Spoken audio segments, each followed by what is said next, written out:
January 30th, 2020. Remembering Mohandas Karamchand Gandhi with the reading of Chapter 3, Training, Literary and Spiritual, Part 3. In the previous session, we saw that how, according to Mohandas Karamchand Gandhi, knowledge of not just one language but many languages like the mother tongue, Hindi, English, Gujarati, Tamil, Sanskrit is important in literary education. Knowledge of history, geography, and arithmetic is also significant. And apart from that, grammar and handwriting are also very significant. Let us continue. These youngsters were, for the most part, unlettered and unschooled.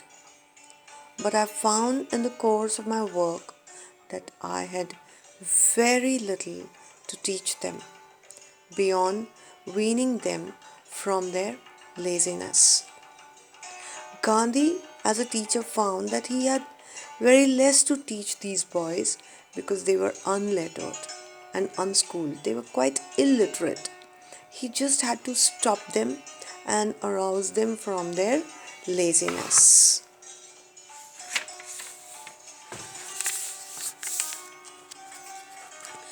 Apart from arousing them from their laziness, he used to supervise their studies, the way they read, the way they did their geography, history, and arithmetic. He just had to supervise them or look after it. As I was content, as I was satisfied with this, I could not pull on with the boys of different ages and learning different subjects in one and the same class. Same as the inspector of schools, boys of different ages sat in the same class and they did different subjects, and Gandhi was quite contented with this as a teacher. Of textbooks about we hear so much, I never felt the want. I do not even remember having made much use of them that were available. I did not find it at all necessary to load the boys with the quantities of books. I have always felt that the true textbook for the pupil is his teacher.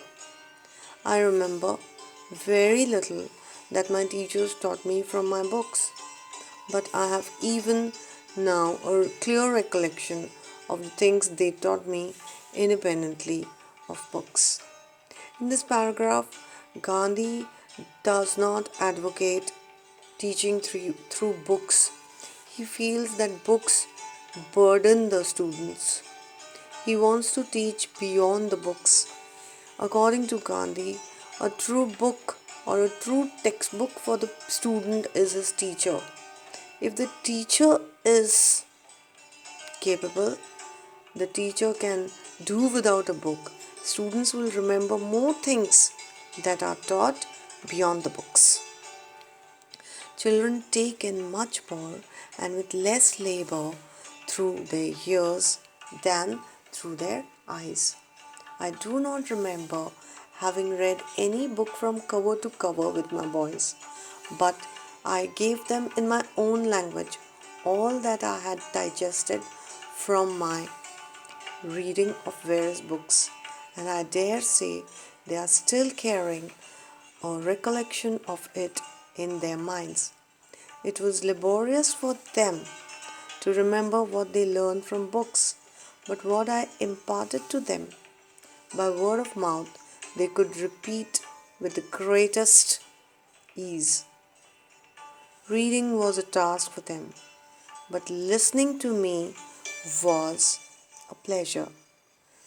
when I did not bore them by failure to make my subject interesting. And from the questions that my talks prompted them to put, I had a measure of their power of understanding. So Gandhi feels that children memorize, students recollect more when the teacher talks to them in his or her own language beyond the books, makes them understand in their level. Gandhi encourages teaching by enhancing the listening capacity and the level of questioning. Learning by listening, learning to listen, to think, and to question. It is by the ability to question that Gandhi understands the power of understanding of his students. This is literary training according to Mohandas Karamchand Gandhi. Thank you. Keep learning.